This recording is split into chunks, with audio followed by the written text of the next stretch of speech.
So Allah mentions here the first of the consequences, that the hearts are sealed. Seals are placed on the hearts. These seals, somebody may raise the issue saying that, okay, if a person's heart is sealed, his hearing is sealed, his sight is sealed. Some other verses of the Qur'an, it talks about the sight also. Sealed up. So they can't hear the truth. They cannot see the truth. They cannot understand the truth. So, what choice do they have but to sin?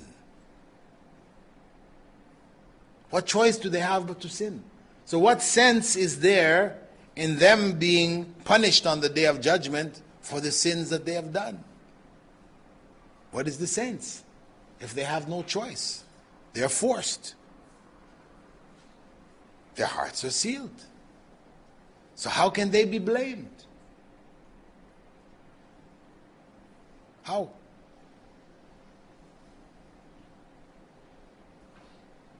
The sealing is a consequence of their previous actions. They themselves turned away from the truth, and it was a consequence of their turning away.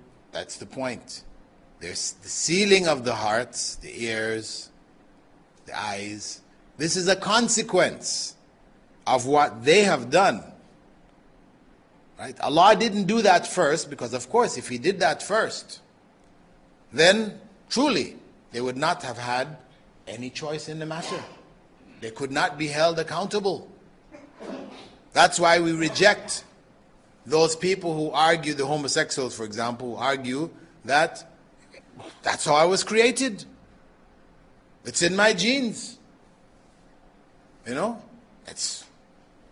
I didn't have any choice in this matter. No, we don't accept that. This is the choice that you have made.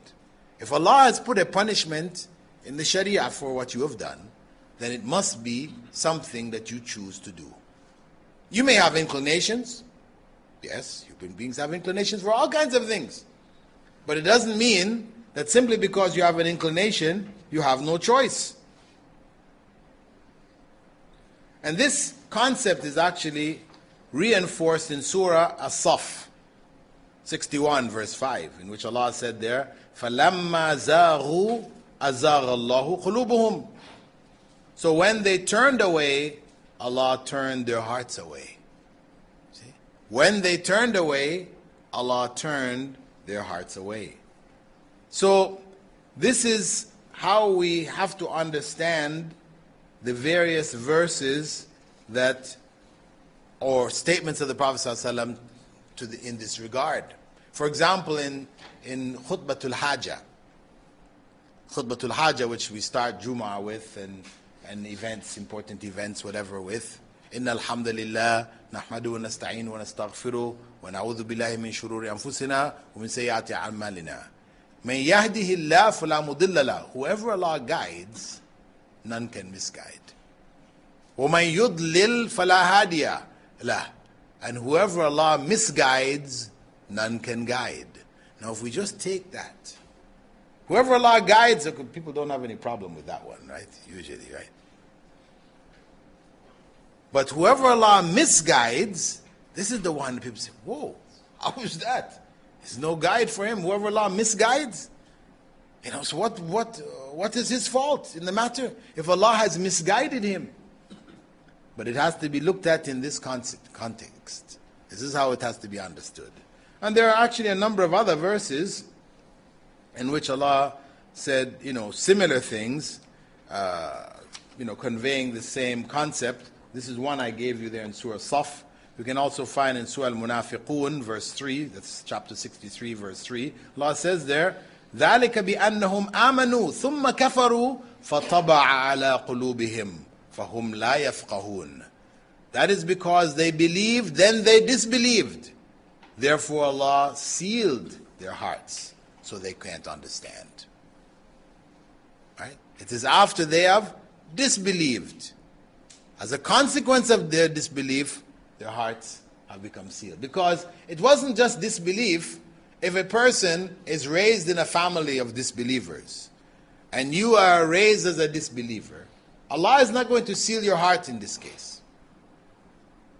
But after you have believed, having been a disbeliever, you have believed, then disbelieved, now your heart is sealed because you've come to know the truth. Sometimes you hear about people, they converted to Islam, they were praying in the masjid, they understood, they were Christians before, for example, and they are clear. And then you hear they became Christians again, you say, oh, how? How could that be? They've understood that Allah is one, He's not third of three and all these other things. How can they possibly go back to that other belief again? People who do that, then Allah seals their hearts. So as a consequence of that action, also in Surah Al-Baqarah, verse 10, Allah says there, فِي قُلُوبِهِمْ مَرَضٌ فَزَادَهُمُ اللَّهُ مَرَضًا.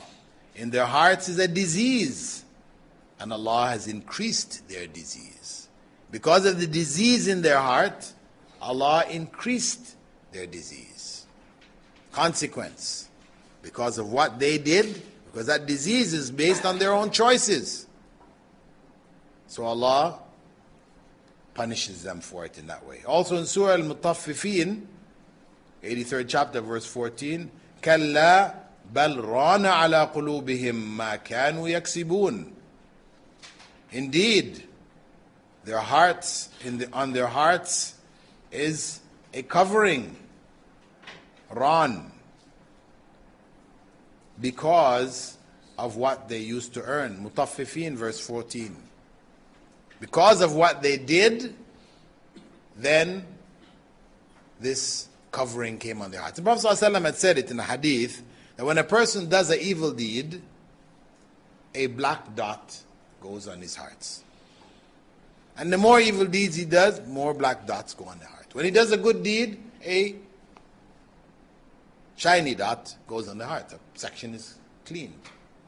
So that's how the heart functions. When the person's evil becomes so much that it is covered in black, that is the rana ala qulubihim.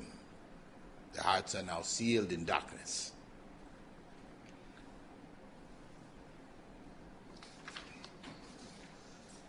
Shaykh al-Uthaymeen, he pointed out in this regard that it should be noted that among the most severe punishments for sins is sickness of the heart.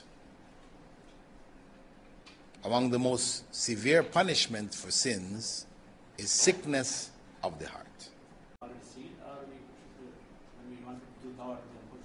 Okay, brother's question, the hearts of the non-believers, should we consider them sealed? As I said, we don't have the right to consider anybody's heart sealed. Sealed meaning sealed beyond the point of guidance. We don't have the ability to make that distinction.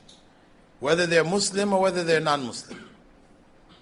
The hearts of disbelievers, as I mentioned before, where a person is a disbeliever and they haven't received the message properly or whatever, then obviously there's a chance for them to hear that message and to follow the truth. Where the heart becomes sealed, as is mentioned in the verse I mentioned to you earlier, is where a person, a disbeliever, believes and then falls back into disbelief. This is where the seal comes now. Because they have seen the truth. To go back to disbelief, this is the turning away from the truth in the ultimate sense.